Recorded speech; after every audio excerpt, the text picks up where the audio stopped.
Alright guys, TouchCrop here back again today, and first of all wanted to say thank you so much for the support over the last couple of days. Yesterday's video, as of recording, has over 35,000 views, which is incredible. That takes like 7 days, takes an entire week for me to get that many views normally, so thanks very much if you guys watched yesterday's video, and for the support over the last couple of days. It's been crazy. If you're a new subscriber, thank you very much. If you aren't yet a subscriber, you're considering it, then I'll be doing this kind of content, all the recap stuff, talking about everything in the Call of Duty community, from the competitive side at the very least, over the next several months every single day. So I'd greatly appreciate it if possible. Yeah, like if you guys enjoy the video as well, that really helps out with the YouTube algorithm. Let's hop right into today then, recapping of course the final day of the opening weekend in Minnesota. Many storylines to discuss, as I will go into more detail in the coming days, but today wanted to do a main recap on the events of yesterday, mainly of course focusing around OpTic Gaming versus Chicago Huntsmen, old OpTic versus new OpTic in a way, and the Green Wall of course supporting the Chicago Huntsmen, and they got the result that they were looking for. Really set a statement out for the upcoming season. Let's hop right into it. Firstly, there's a couple of people mentioning yesterday how to pronounce Quavo, so Kenny, Quavo, Kenny, whatever. You know, people saying maybe it should be pronounced Quavo. He says in this tweet here, also it's pronounced like Bravo, so I guess Bravo, Quavo, rather than like Quavo. And yeah, Tommy says he means Quavo, not Quavo, I believe. I guess this works better. So I'm pretty sure, based on these tweets, it's meant to be pronounced Quavo. Anyway, moving on. Let's go into the challenger side of things first of all. Wanted to say, like, this was a $250,000 tournament that was, you know, played yesterday on the challenger side. Proper tournament situation, 250 grand on the line, more than, you know, the same as the big pro tournaments from last season.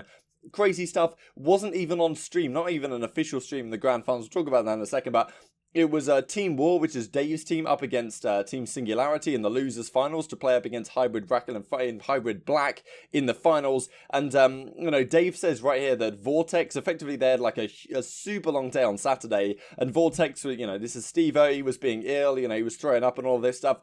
And they couldn't give him an extra 10 minutes to compose himself, so they had to forfeit map 1, which was pretty unfortunate, really. And, you know, similar things happening. I will go into more detail about the challenger side and what they can do better in the coming days. And Dave said, just an example, swap Steve-O with Scump and they'd be doing everything possible to make sure Scump is, you know, ready to play, which I kind of agree with, right? If it was Scump in that situation, they'd have given Scump the extra 10 minutes, I imagine, to get himself sorted. But because it's the challengers, that didn't really happen. But regardless, Team War ended up losing that series 3-1 in favour of Team Singularity. Maybe it could have been different on a different day, but in the end, phenomenal series. The first series was played on main stage, then they were moved downstairs into the parking garage, as you can see right here, to play the second best of 5, because Team Singularity beat Team Hybrid Black in the first best of 5 3-0.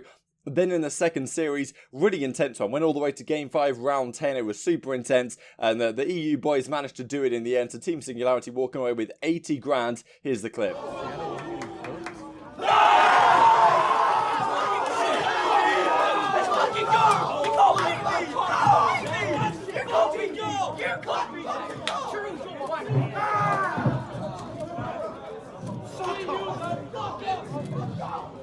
So here we go, champions, Insights, Detain, Emigrant Chain, Goth Maple and Luke Bids, names that you will know if you follow the European scene kind of closely. So congratulations to them, huge amount of money in the bank. Hopefully we get to see some of these guys in the Pro League going forwards. Let's go on to some other news that I'm sure so many of you guys are aware right now, that the tragic news about the passing away of Kobe Bryant yesterday. You know, don't want to go into this stuff, really, obviously it's not what we talk about on the channel, but it was related to Call of Duty because they had this, the hype battle, I think they were calling it. A lot of NBA professionals, or at least former NBA professionals related to that, of course look up to Kobe as a, you know, understandably a huge idol. So, you know, they decided to honor his legacy by cancelling that, so I don't exactly know what's going to go on with that in the future, but yeah, definitely a pretty respectable decision by the CDL given the circumstances, which has been, you know, the talk of the town, and for good reason. So yeah, really tragic stuff, honestly. Yeah, really horrible story to see yesterday. But let's move on to some more positive news, I guess. That we got to see some great Call of Duty yesterday.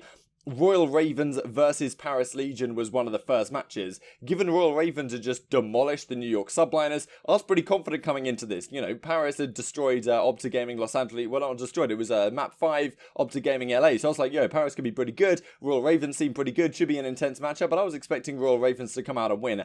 This quick 1v2 here from Wuskin, pretty intense, and, you know, I'll play this on screen, I guess. So I guess you can see it right now. But regardless, the first map, Paris Legion ended up taking the victory. They're up 1-0, but Royal Ravens Ravens looked like they were bouncing back very nicely. They went up 4-0 in the Search and Destroy after this really nice 1v2. Like, look at the shot that Waskin hits right here. Really, really nice. He gets the final guy as well. They go up 4-0. Looks like, okay, comfortable. Going to be 1-1. Paris bring it all the way back in the Search and Destroy. Tie the game up, 4-4. Then go on to win it in 6-4 fashion. Not good at all for the Royal Ravens, so they lost the Search and Destroy 6-4, then they lost the Domination as well. Pretty dominant performance out of Zed this series, so big ups to him given he's playing against his old counterparts on the Reciprocity team of last season. Wiskin had a great series again, but not too much else going on. Jerd had a real stinker, especially in the Search and Destroy and the first hardpoint as well. So, definitely some things to be worked on by the Royal Ravens moving into London, of course, because they've got the homestand in just a couple of weeks' time. They're hoping, of course, that they can go on and win that, and given their result against the Subliners, I thought that was a good possibility, but clearly right now maybe not quite in the best form and definitely some room for improvement. Here we go then, Chicago versus OpTic Gaming Los Angeles. For those of you who may be very new to the scene, Hector, Scump, Formal have been crucial names on the OpTic Gaming dynasty over many a year, right? Hex and, Hex have really pretty much founded OpTic. He wasn't technically the founder, but he took it over and has been considered the CEO for a very long time. Then all the drama went down with the Infinite buyout and OpTic Gaming. Effectively, all the big guns left OpTic, and now it's just shell of its former self, I suppose, but the organization, the brand, still exists in Call of Duty, with very different players. TJ and Dashy there still from last season. J-Camp back on OpTic. He was on OpTic way back in the day. We're talking like 6, 7, 8 years ago. And then Kenny and Slasher. I'm just going to try and keep calling him Kenny, but I guess it's Quavo. Whatever. I guess I'll get used to it. The Chicago Huntsmen are under NRG. So Hector is now the co-CEO of NRG. So this is why people consider this matchup old OpTic, which is effectively the Chicago Huntsmen, or I don't know which you want to call old OpTic, but you got old OpTic, which is a shell of its former self, not the brand that the players used to represent, and then the new OpTic in a way, NR Green Wall, which pretty much OpTic fans that are keeping up with the scene have gone over to support Chicago Huntsmen for good reason, with Scump, Formal and Hector and all the other guys there behind the scenes. So map number 1, Huntsman managed to take it. OpTic Gaming, of course, not favoured in this matchup. Dashy had a pretty good map 1, but TJ, honestly, really poor weekend from him. Interesting to see how he bounces back, because he was really a pretty damn consistent player over the last season, had his positive sides for sure. But this series, honestly, Envoy had a fantastic map 1. Gunless was the king of the engagements as well. And even though Formal didn't do too much, they win map 1 pretty damn comfortably here against OpTic. And then in the Search and Destroy, not particularly close again. 6-2 in favour of Chicago. Scump and Gunless, I think, clutched a 2v4 in the very final round on Piccadilly to win it. I'll share that clip in a second. Scump goes 11-3 to finish it off. And honestly, OpTic Gaming could get nowhere near them. Bomb's going down, yeah. Dashy's over there. I don't know if he knows. And he loses the gunfight. Now things get very, very interesting. The plant in, a kill for Gunless. Formal is going to fall out. 2 versus 4 now for the Huntsman. Slasher drops. Scump and Gunless. They come to take him down. Scump, once again, when you're down in numbers, it doesn't matter because the king awakens. 5 in a row for Scump. They got to work to the fuse. They can't get it done, and that is map 2 to the Huntsman.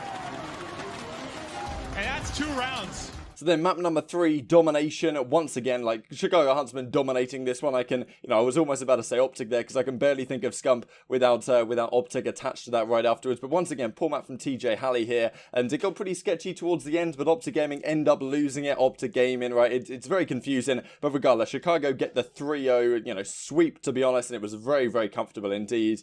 Really great map here in the end for Formal and Scump as well. So that T2P duo, just putting the pain on. And yeah, okay, Slasher was a decent map. J-Cap Slaying has actually been relatively decent this weekend on OpTic Gaming, but they do lose both series to Paris and now to Chicago. Difficult matchups, I guess, for them, given how good Paris have turned out to be, but still not ideal. And Chicago Huntsman, look at these KDs. Scump and Formal absolutely cruising it. TJ just couldn't get his performances going. And yeah, Huntsman sending a message for the upcoming season. Let's get into this thing, because Atlanta FaZe absolutely destroyed the Subliners, and really it must be said, Simp is something else right now. 42, 41 kills respectively for Celium and Simp, so Celium even, starting off on a great footing right here. Simp 41 in 29. Honestly, it seems like he's just put the controller down at the World Championship last year, picked it right back up again, straight back into his stride. Unbelievable stuff. Then comes map number 2. Simp goes 6-1. Like, they just dominate them in a 6-0 fashion. ZooMaa and Attach both get 0 kills up on the board, like a 0 KD. Absolutely cruising Atlanta FaZe. Like, what a brutal team. Then with the domination, they actually do lose a pretty comfortable domination to the Subliners in the end. Simp goes 19 and 28, so, you know, I guess poor performance from him, so he decided he was going to turn it around in the map 4 and goes 39 in 12. Like, truly insane performance. He can just flip a switch and dominate on the St. Petrograd hardpoint. Sellium was right there with him as well. So these two, and yeah, Maniac as well. Like, no one on the Subliners could get anything going. A crushing team right now, like such a scary force when you've got this kind of slang on your team and you don't even necessarily have all that leadership talent around you like you would typically see that was required in the past. This is the overall matchup then, so 1.5 KD for Simp, 1.5 effectively for Sellium. Some of the stats this weekend were incredible. Atlanta FaZe clearly seeming like the team to beat, given that going into the weekend we thought that, okay, you know, Empire and FaZe probably the teams to beat, but Huntsmen have really shown themselves to probably be above Empire. I mean, they beat the Empire, so they have to be. Look at these S&D KDs as well here from Cam Allen. I'll leave the links down below to Horizontal and Cam Allen, who made these beautiful scoreboards and got all the stats. This is the weekend MVP for Simp. They're 1.58. The scoreboards across the board is just incredible. Map win percentage 86% as well. So truly just dominant performances here. This is the final matchup of the day then, with the Rocker taking out the Toronto Ultra. Pretty cool to see Minnesota get that 2-0 performance on their home turf. So yeah, GodRx is a great series. Again, an Assault really turned it up towards the end. Some good performances across the board. Methods had a decent one, but Toronto couldn't quite match the pace of Ultra, or the, you know, Ultra couldn't quite match the pace of Rocker in this one. But regardless, pretty good going. And just to finish ourselves off then with a couple more things. So season standings, here we go. FaZe, Huntsman, Rocker, and Legion all at the top. Map count, of course, favouring FaZe and Huntsman, but these are, you know, only CDL points. Not really a big deal right now in the course of the season, given that if you win a tournament style weekend, you get 50 points to your name. And then just finally this then, so this is the viewership on the weekend. The highest viewership was on that match we just talked about, 103,000 viewers, so pretty good going given it was on YouTube last minute and all of that stuff. 86,000 for Chicago versus Dallas, thanks to EasyMac for this screen grab that he took as well. Honestly decent, all things considered. Hope you guys enjoyed the weekend and enjoyed this video as well. Thanks for watching as always. Like if you guys enjoyed, subscribe if you're new. I'll see you next time.